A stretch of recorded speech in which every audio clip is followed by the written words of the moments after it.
Hey, Jenna. Okay. Okay. Now our listeners, just in case for those who don't know, Jenna is in a very different spot, different location today. Jenna, I'm where are you? at my little perch, if you will, my little office space. Yeah, no, so I am in what was my former recording studio back when the pandemic started. As you know, we started broadcasting from home, and so I sacrificed like a lot of journalists, sacrificed a whole room of my house to being my recording studio. And then when we got laid off, well, the room has now become a junk room. It's my personal shame, but yeah. Well, I'm so excited to get a peek into this world because for 3+ years I would see you in this space, and now I get to see into the mind of Jenna Flanagan. Oh, and the wardrobe, and we're going to talk about And- Let's start Okay. the show. Hi, I'm Jenna, And I'm Dom, and we're both award-winning journalists. who've recently been laid off. Our industry is experiencing a seismic shift, and it's shed a lot of really good journalists. So, where does that leave us? Well, we're definitely laid off. And we're looking for new jobs, looking for what's left of the industry, and what to do next. And we're looking at all of it. So if you're a fellow laid off journalist, a working journalist, or someone who admires the craft, we're looking to build community. Develop new skills, and try to figure out what just happened. Welcome to Laid Off and Looking.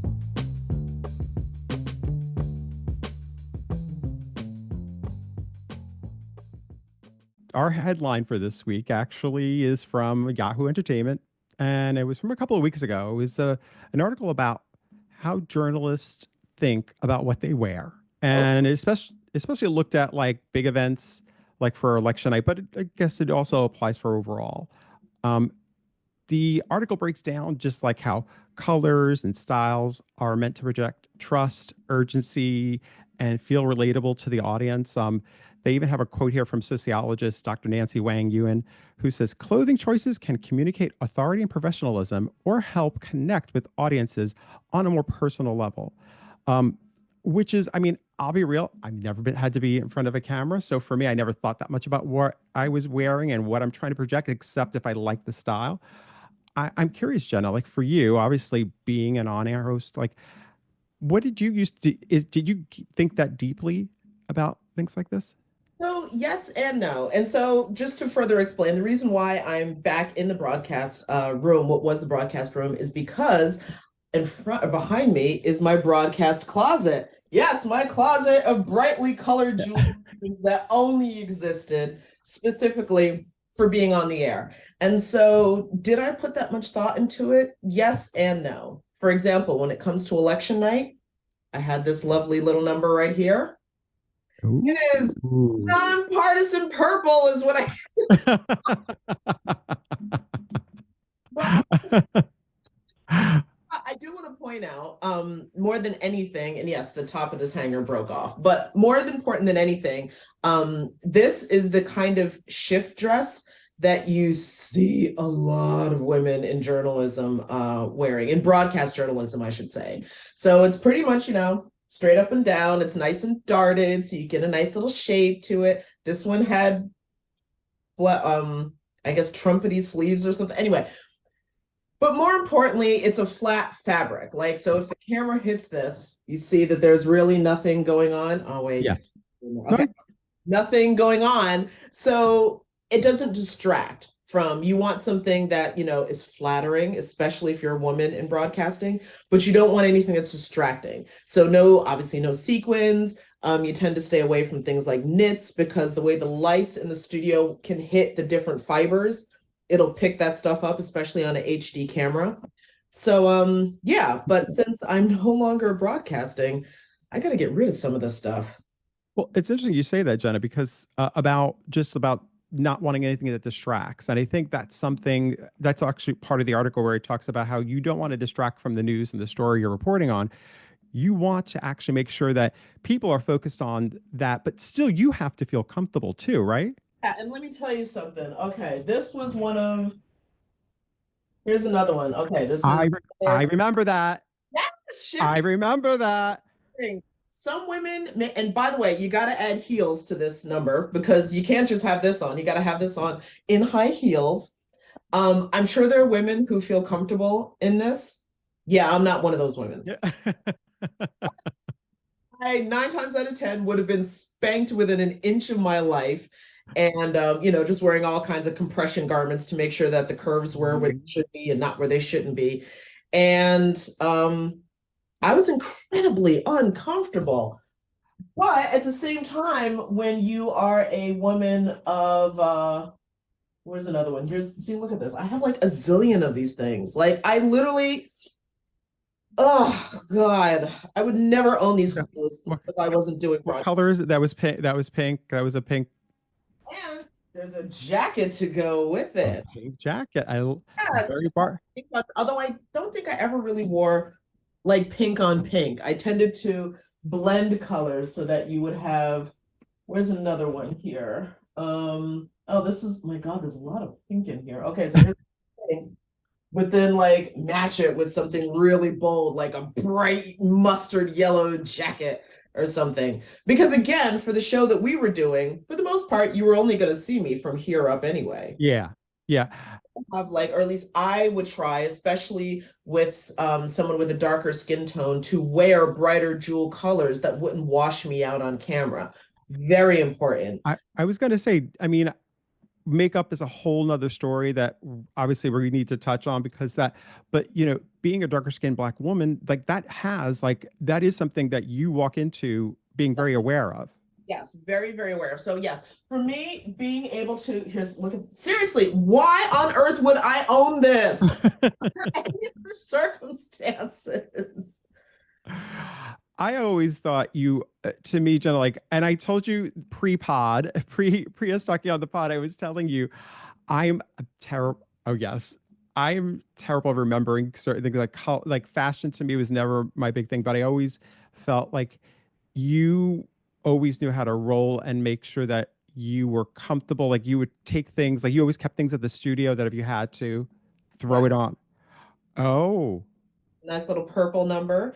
Goes with anything, especially say if you've got like another boring gray dress, but gray and purple together creates a little moment, maybe a simple little stud earring or something like that. And that, yeah, I just, a whole closet of this wait, stuff. wait, wait. And what about, and then we even get into like the shoes and being comfortable though. Tell me what it's like though when, you know, men are not, did you feel that sometimes you as a woman were judged also differently? And when I say judged, I don't mean, I'm trying to be as nice as possible here for, people we've worked in the past, but like, is that something you had to be aware of like how people would look and, Of course I had to be. That's part. First of all, that's where the compression garments came from. Like, seriously, you had to be aware of that. If you're going to be anything above what, like a size 0 or something on camera, then yes, you have to be hyper aware of how your body looks.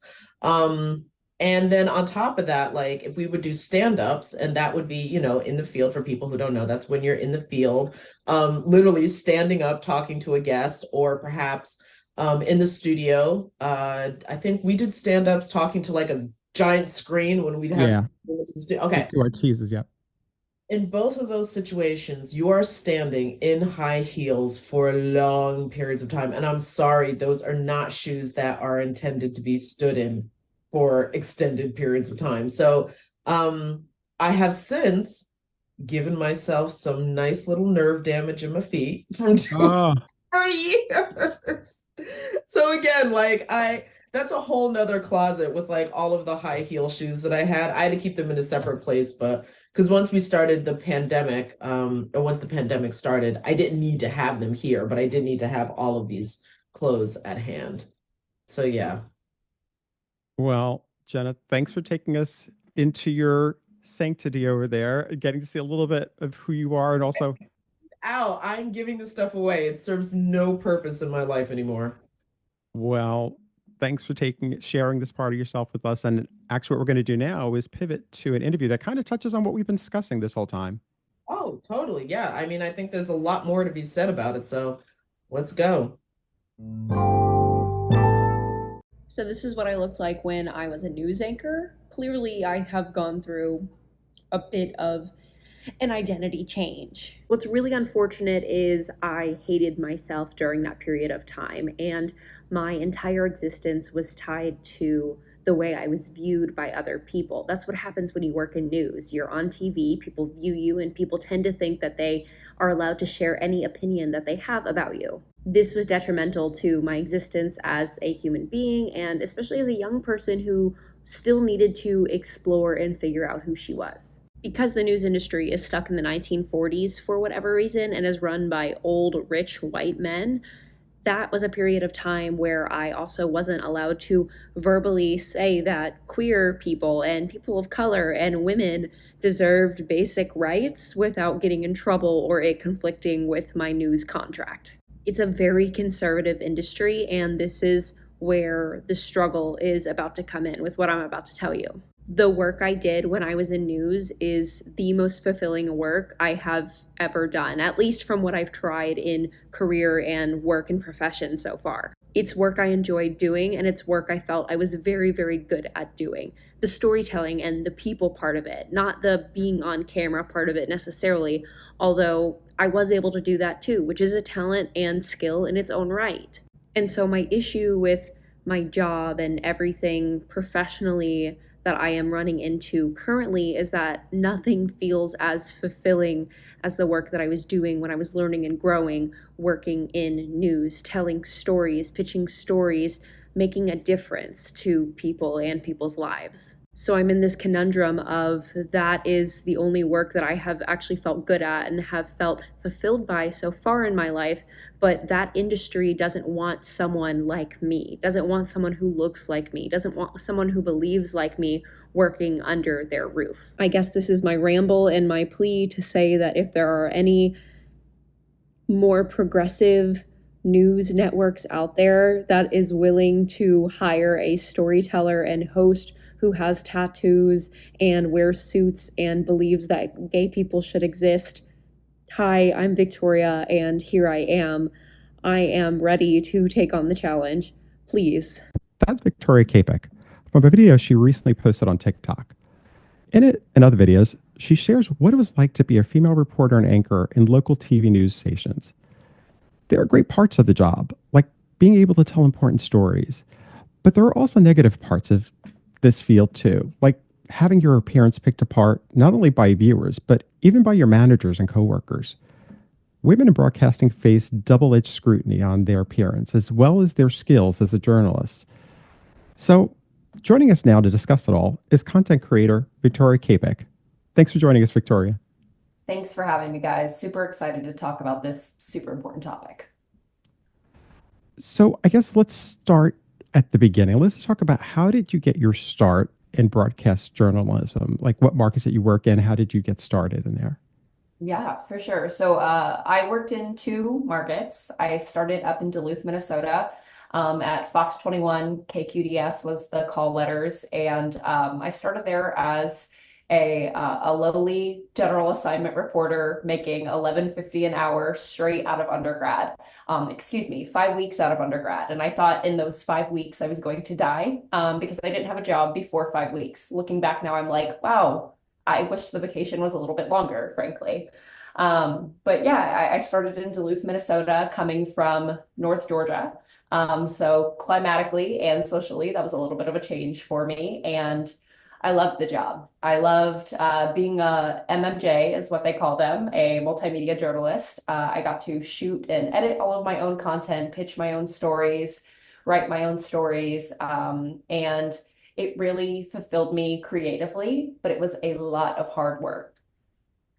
So I got my start there. I did that for about a year and a half, and I started looking, kind of dipping my toe in the water, finding other avenues. And the news director at KATV in Little Rock, Arkansas, actually reached out to me because they saw my reel online, and they said, "Hey, we'd love to fly you down here for an interview." Unknowingly at the time, I was like, "Oh my God, yes, this is going to be my big break. $37,000 a year. I'm rolling in cash if I take this job." I ended up getting the gig. So I came down as a general assignment reporter to KATV. about 2.5 months into the job, the pandemic hit and everything shifted around. I actually ended up switching over to being the dayside morning reporter. So I kind of did overnight reporting, breaking news, and live reporting at 5 in the morning. And then I Mm. hosted Good Morning Arkansas, their 9 a.m. lifestyle and news show. And I ended up doing that for the duration of 2 years in my contract until I ended in 2022. So that was a little snapshot of my broadcast journey. Well, I'm also wondering now, as you know, sort of, and having worked as both of us as on-air reporter, on-air anchor, host, etc. Specifically, what were your experiences in regards to how you dressed and your appearance? Because to be perfectly honest, you could go up and down the dial for news broadcasts across the country, and all of the women, to one extent or another, we all basically had a look. There is, you talk about the look, and I can think of this one very specific Amazon dress that I know at one point we all had, or like we've seen someone at our station who owned it. It has like color on the sides, and there's this like black cutout in the middle, that makes your waist look super snatched, and it comes Yes, in every I color. You had know that dress. exactly, I was gonna say, you know exactly what dress I'm talking about. Like Sisterhood of the Traveling Dress, but It like really is. more like Sisterhood of the Traveling Trauma, because like we all had to embrace this one specific look. Um, yes, so my snapshot in broadcast news obviously is not digging deep into the experience of dressing on air at all, but I personally did have a wild ride in my clothing and my looks and everything on air at both of my stations. So I am 6 feet tall. I'm a gay woman, and those are two pretty massive things to throw on top of already being a woman, having to dress for everyone else in this field, on top of already being a woman, period, where you're scrutinized for everything you do, everything you wear, etc. So yeah, that was um, terrible. But it's really interesting. You know, I told you I got that first job coming straight out of undergrad, so I was really young.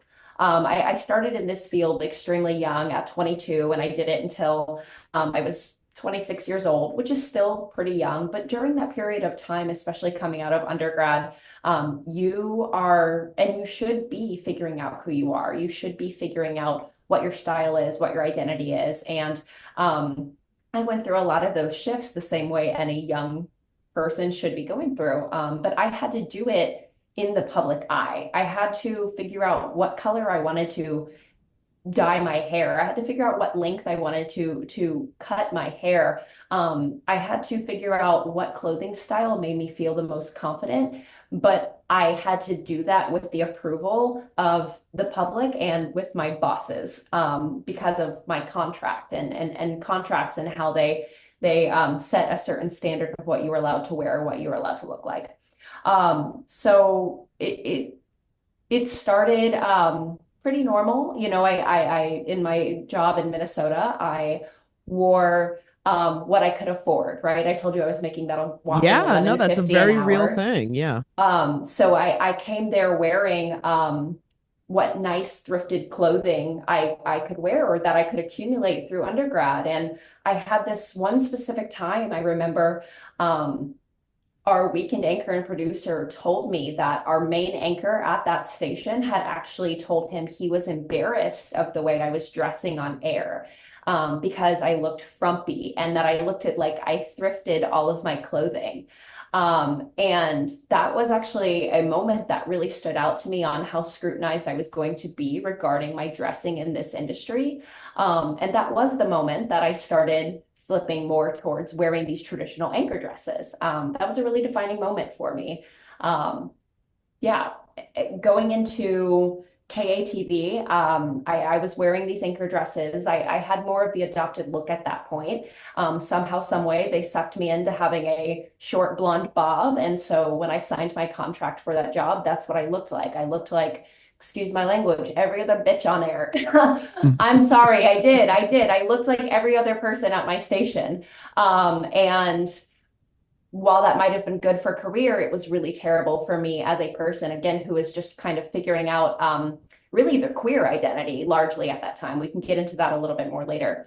But dressing in these dresses became more and more of a demanding situation for me every single day, because outside of work, I was starting to explore more of my masculine style, starting to wear button-ups and starting to wear clothing from the men's section. And I actually went to Men's Warehouse and I got a custom-made suit about 6 months into that job at KATV, because I was feeling so excited about what I could possibly look like wearing a suit on air one day.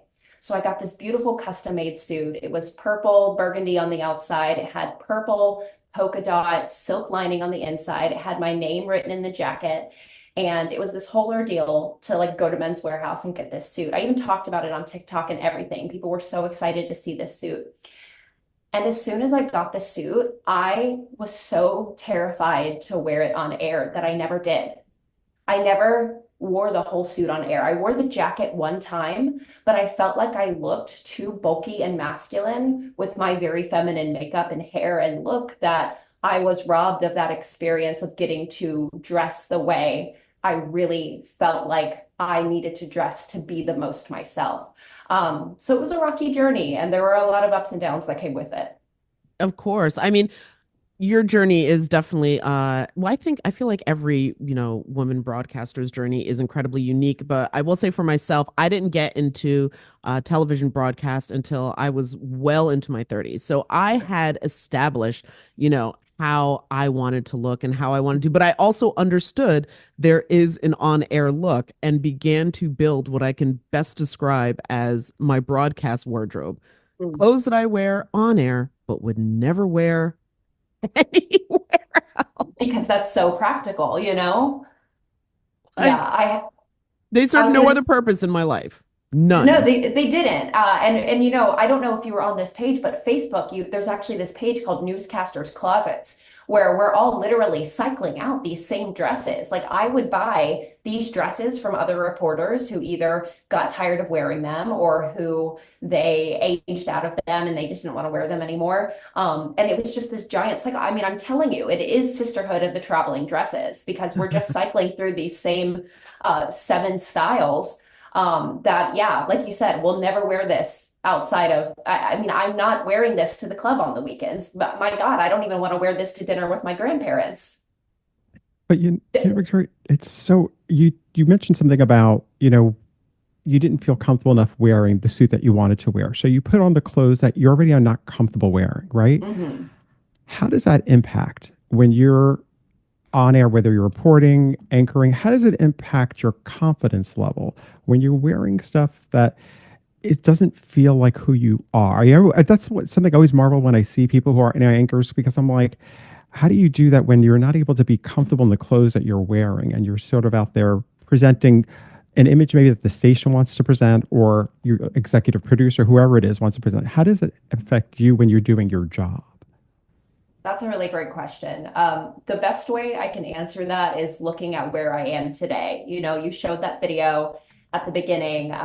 You played the video of me talking about what I look like now. I have my short brown hair. I have my t-shirts, my button-ups. Like right now, I'm wearing a funky patterned button-up that I bought at the thrift store this weekend. And it actually felt so good to walk into work today. And the first thing someone said to me was, "Oh my God, cool shirt." And I was like, "Thank you. I agree."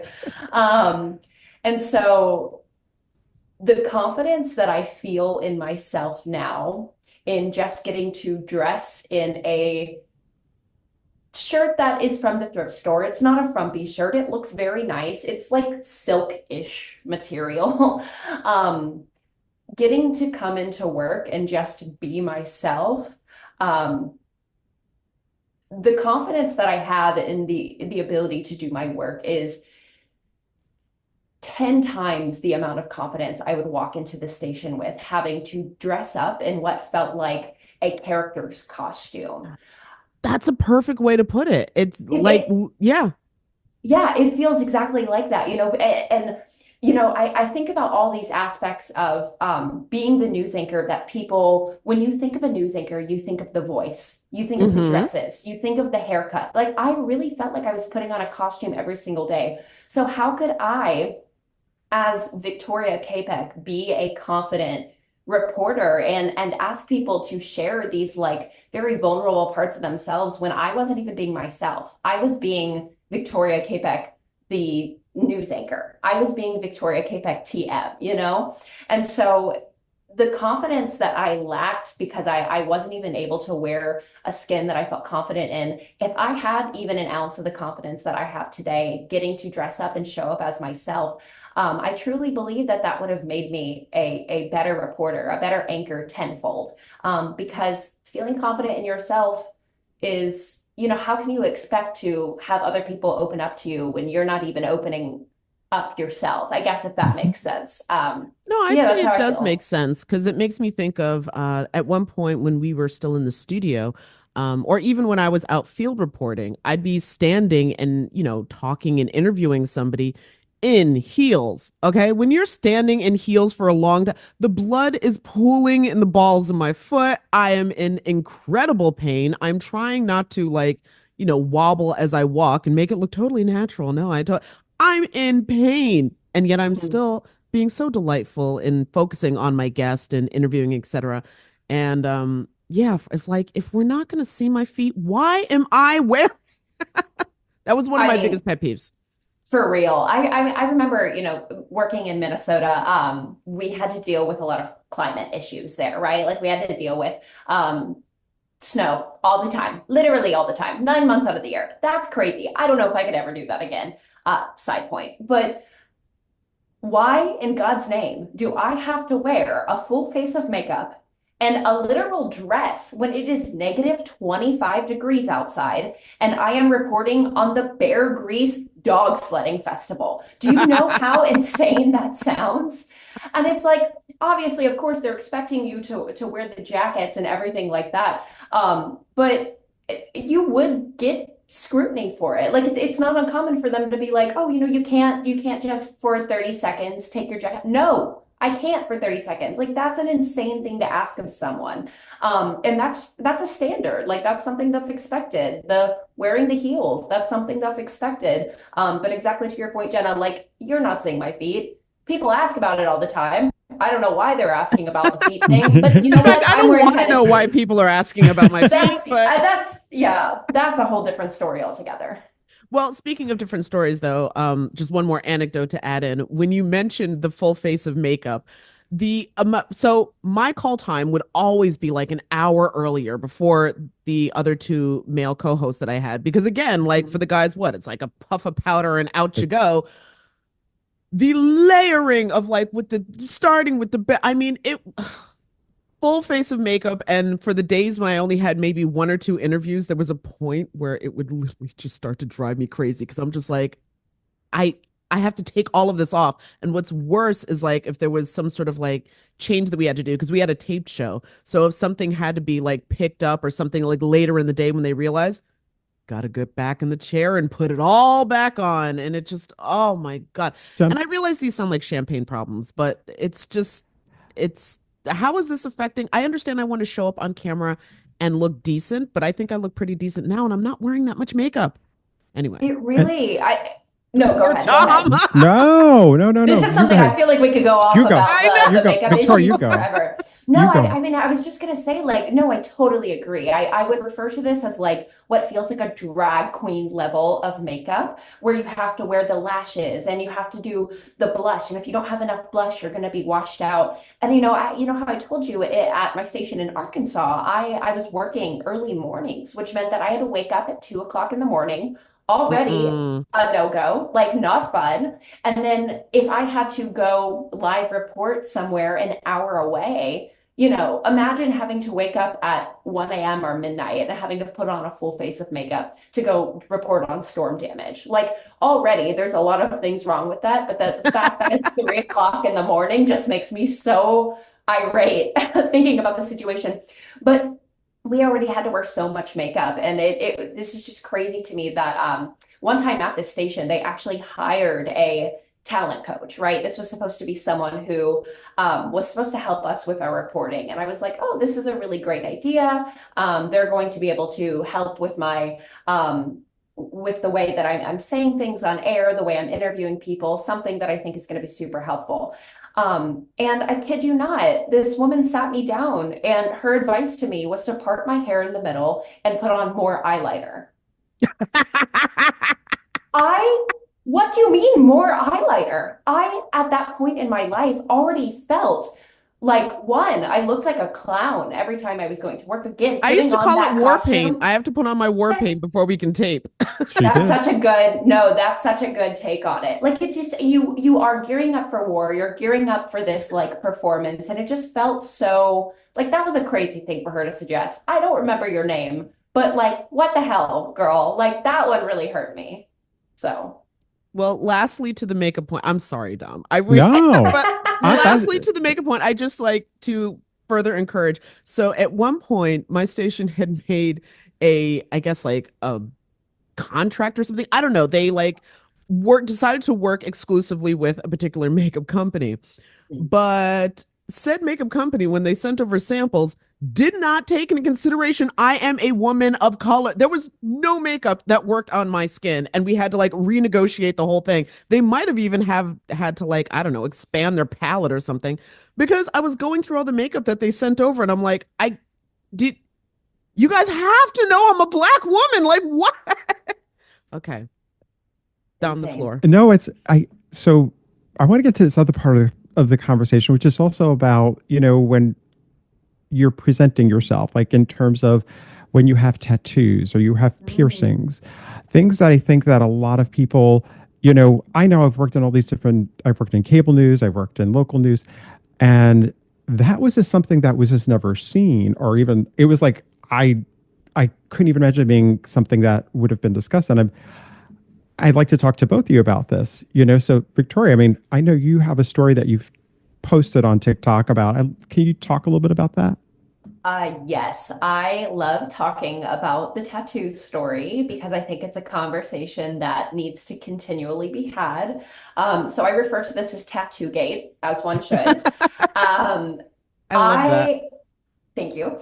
So I have about 19 tattoos now. Since I left the industry at the end of or at the beginning of 2022, it's been awesome to be able to express myself, get more tattoos. But one of the bigger pieces I have is actually this beautiful art piece of a rose that is on my shoulder. Um, Now, when I first started my job in Arkansas, I had one of those news directors that was very, he tried to be the cool guy, right? Like he tried to relate to the youth, so to speak. And he always talked about, oh, like you have a couple of tattoos. That's so cool. Like I love that. So about 7 months into my contract, I get this itch to want to get this rose piece. I know it's something that I've wanted. It has a beautiful quote on there, and I talked to him about it. I was like, "Hey, news director, how would you feel if I got this tattoo?"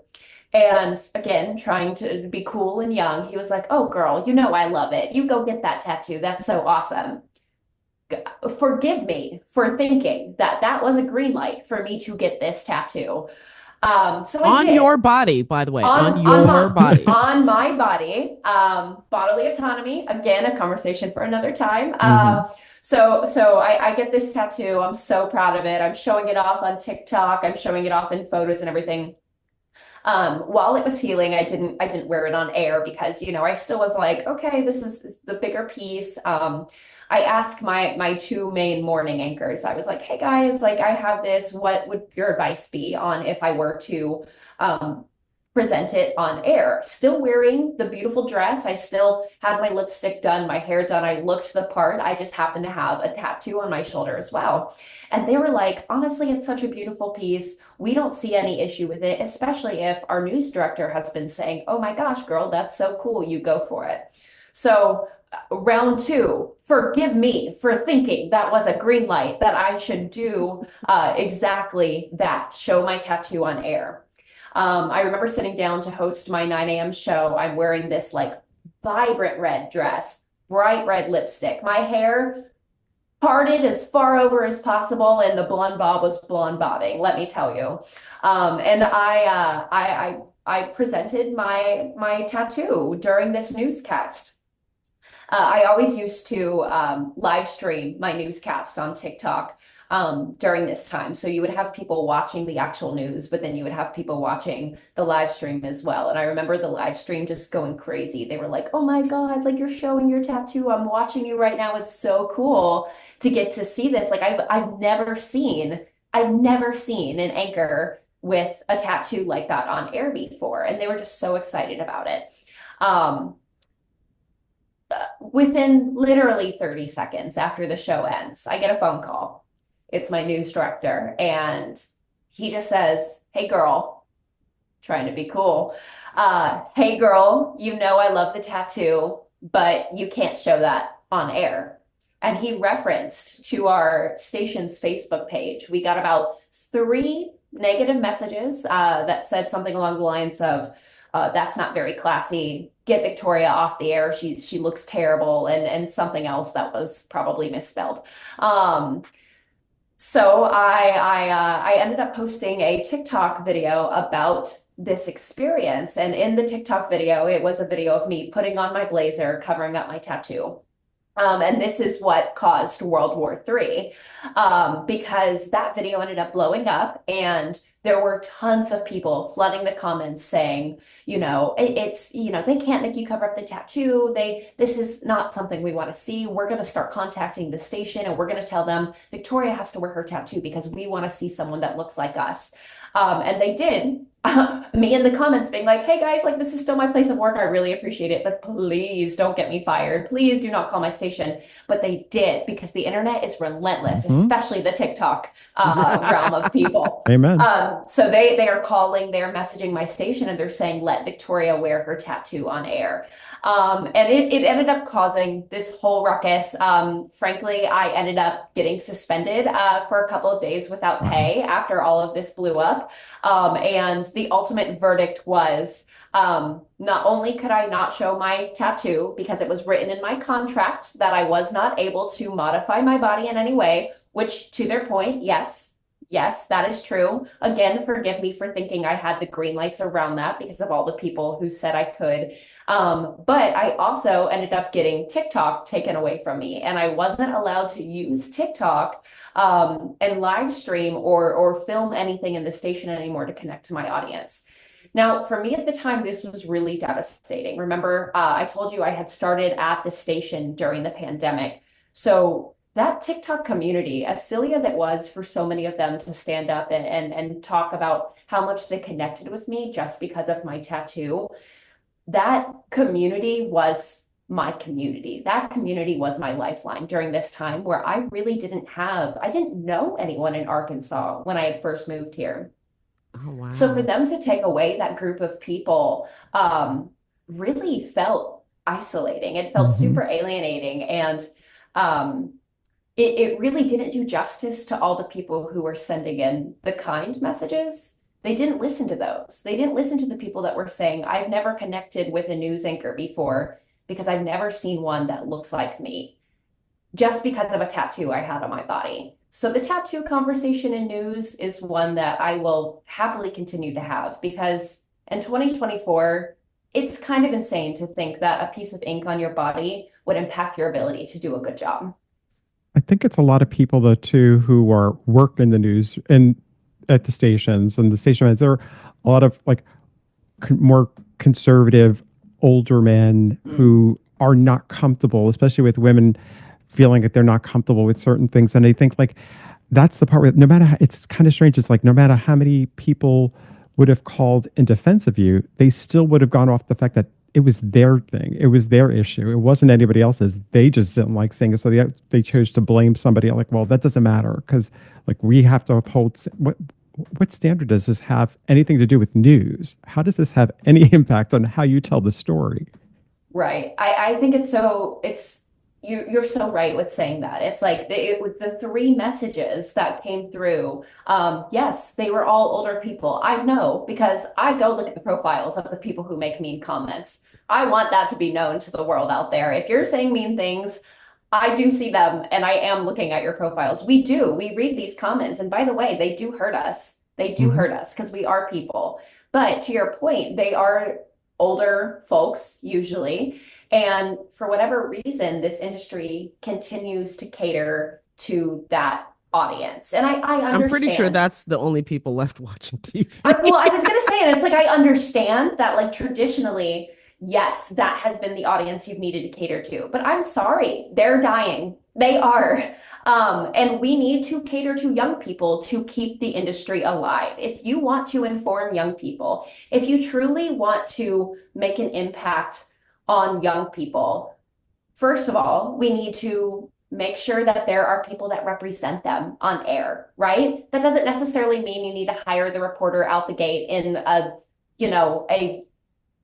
top 10 station. That's not what I'm saying. But what I'm saying is you need to have representation. You need to have queer people. You need to have people of color. You need to have people that don't dress in the traditional news anchor look. You need to have people with tattoos because those are the kinds of people that are going to connect and relate to younger audiences, these audiences who deserve to be informed. One of the things that I have been thinking about a lot lately when it comes to the industry is we have a lot of industries and stations preaching up and down now, like, oh, well, we hire 30% people of color and we have a single gay person here. So we are so super progressive. That's awesome.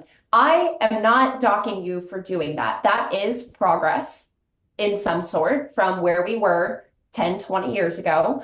That's amazing. But they're not truly letting those people have a voice. It's not enough to have a seat at the table.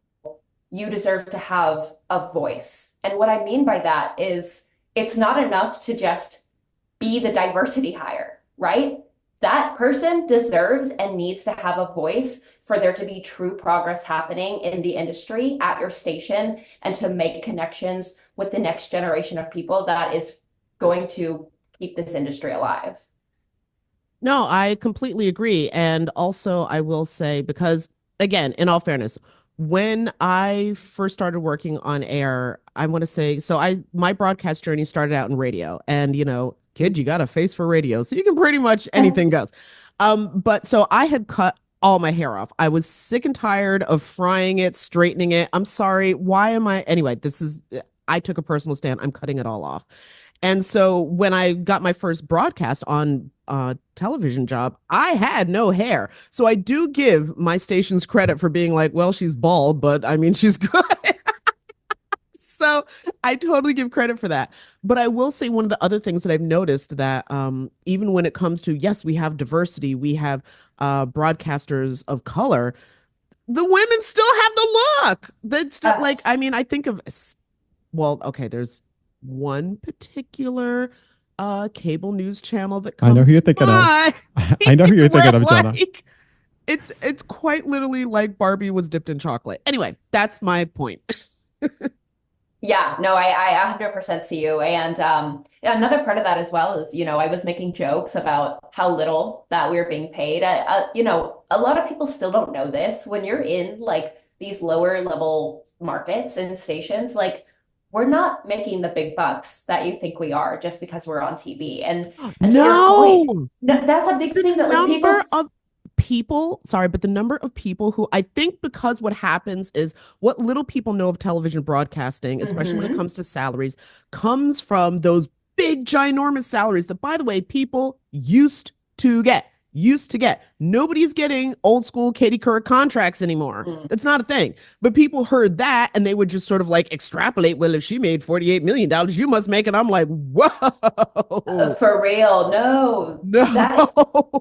That is exactly it. They think, oh, you're on this box in my kitchen every morning. So clearly like you have this glitzy, glamorous life. They do your hair and makeup and everything like that. Not at all. And so not only do we have this like industry standard of a look against women, but like we are literally not getting paid enough to buy fabulous clothing out the ass. Like, we're not able to do these things.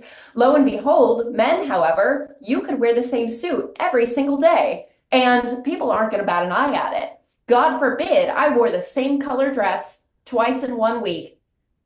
I would know about it, right? The audience would tell you about it. And so you have these like factors of like tradition stacked against you, but also like finances stacked against you as well. And it's like, I, if you're a woman in this industry, I'm sorry, but you walk in with a target painted on your back. And I, it's what's going to make it change? Like, I am asking you guys, like, what is going to make it change? Because from my perspective, even stepping out of for a couple of years, I don't see it changing. I'm seeing the same people on air, and what is it going to take? I have no idea. I don't know. I mean, Dom, what's your take on what you think might make it change? Um, right now, I mean, the part that I'm surprised it's still this way, to tell you the truth, because seeing just how it's sort of crashing and burning. I mean, they're not. I mean, nobody real. I mean, the audiences that still watch cable news or watch, it's sort of just it's not there, and I know that there's really not much they can do at this point, I guess, when you've lost the audience. And that also the change has to be authentic too. You know what I mean? Like, I think if anybody feels like you're just looking to do something just to get viewers, just to get the viewers, I don't know. I don't know if I have faith that the industry can have that kind of epiphany and really make change, because a lot of people who still work in it are, I think, share an old way of thinking with news. But I did want to ask, Jenna, I meant to get this in before too, Mm-hmm. because I remember an incident we had where you yourself, you were wearing a leather jacket That's right, I that, did. That that, didn't go down well. and I'm just curious if you don't mind sharing that. Absolutely. So for, I guess, going back a little bit. So first and foremost, I also have a tattoo that is very spiritual, very meaningful to me. Long story short, when I made a big move in my life, and even though I love New York City so much, but I'm from the Hudson Valley, chose to make my life here. And so I moved back and I got a tattoo in honor of that. And I even had it customized so that, like, there's a little black girl with an afro puff on it. I get compliments on this tattoo all the time, but it covers my whole shoulder, etc. So if I'm wearing a shift dress, you're going to see it. So I have amassed a wide collection of blazers and like little polo sweater thingies or whatever it took just to cover up this part of my arm, because God forbid. And then I think one of those jackets, and I got this from I'm a clearance rack sale queen. So I found at one of the very nice stores, I think it was one of their outlet stores, on the clearance rack. So this is really, really affordable. It was not a biker leather jacket. This was like a very sort of classy, it just happened to be, and I don't even think it was made out of leather. I think it technically was made out of pleather, which is why the price was so freaking low. But I bought it and I was like, you know what, this will, and it's a little bit more me because I'm a little bit more edgy. I'm not really this, sort of corporate on air bot, if you will. And so I showed up one day on set and had that on, and it did not go down well at all. It was Oh, not, no. a couple of people pulled me aside and, very like, listen, never ever wear that again. Like, it was that kind of conversation. And I'm like, wait, but what it communicates a kind of look that we're not, it was a weird conversation. And so I never wore it again. But that does also kind of lead me, that experience that I had, which I think kind of, it's not quite tattoo gate, it's more leather jacket gate for me. But what I do wonder though is there a floor perhaps? Like, I've seen, conversations around, especially some of the younger members of Gen Z, maybe Mhm. not fully understanding things like how to dress for a job interview or things like that. So, is there a floor in terms of how broadcasters can show up? Is there such a thing as, and of course, this is just our opinions, but is there such a thing as a classy septum piercing? A lot of people have them now. I don't I literally wouldn't bat an eye, but I know that there are viewers whose heads would explode. Yeah. First of all, I'm sorry that that happened. And my first response to your leather jacket date situation is like, why are they acting like you killed someone? Like, it No, is it was not literally like could pull Jenna into one of like the quiet recording booths and like, listen. I just hey, want, yeah. that's insane. That's crazy. This is not heart surgery. No one died. Like, girl, you wore a leather jacket, whatever you want to call it. Um, and I'm sure that they were probably just jealous because I know you looked great. Ah, thank you. Yes. But the floor, you know, I am kind of in the camp that wear whatever you want. I mean, wear whatever you want. I understand. Yes, there are probably going to be people that say and agree that you should not roll up to work in sweatpants. Do I understand that reasoning within certain context? If there is a nice event happening, if there is some sort of bigger ordeal happening, yes. Now, this is just in general, right? The world of broadcast and clothing in the world of broadcast, I guess, is a different beast altogether. But I genuinely am in the camp that what you wear, what you look like, what you do with your hair, your makeup, the tattoos you wear, like it does not impact the scope of work and the ability of the work that you bring to the table. Like it doesn't. It doesn't. If anything, when you are comfortable, you are going to perform better. That goes back to the thing that I was saying about confidence and how I show up to work every single day now. If I could take the skills that I have now because of the person I've become, because of the confidence that I show up with to a reporting job in 2024, I think that I would be a stand-up reporter. Like I really do. I think I would be a damn good one. And it's because I can show up authentically as myself, which means I will authentically be able to connect with other people and with the viewers. They can see right through that phoniness 100% of the time. And I think that's one of the things, in my humble opinion, that as you know, you hear more and more people, I don't trust the news. I wonder how much that plays into it, that, you know, it's kind of obvious that we're playing a part of a broadcaster. And why would I trust that? 100%, 100%. Absolutely. Yes. I think that they are more and more just like we're tired of bots. My God, in 2024, after the pandemic, especially, like our whole life was technology. Like, listen, I ChatGPT it up. I am a big fan of ChatGPT. But sometimes I don't want to talk to the little person inside my screen. I want to talk to a human being. Mm-hmm. And I think the same thing is true for news. Imagine the impact we could have if we got to show up as real human beings, look like the real human beings we are, and connect with other real human beings out there. Imagine the information we would be able to share, the conversations that we would be able to have, because it just opens you up as a person as opposed to a character. Laid Off and Looking is an independent podcast conceived of and created by Jenna Flanagan and Dominic Camia. Music provided by Jay Cowett, research by Lori Ruthenbucker. Reach out to us anytime at laidofandlookingpod@gmail.com. New episodes drop every Friday at noon.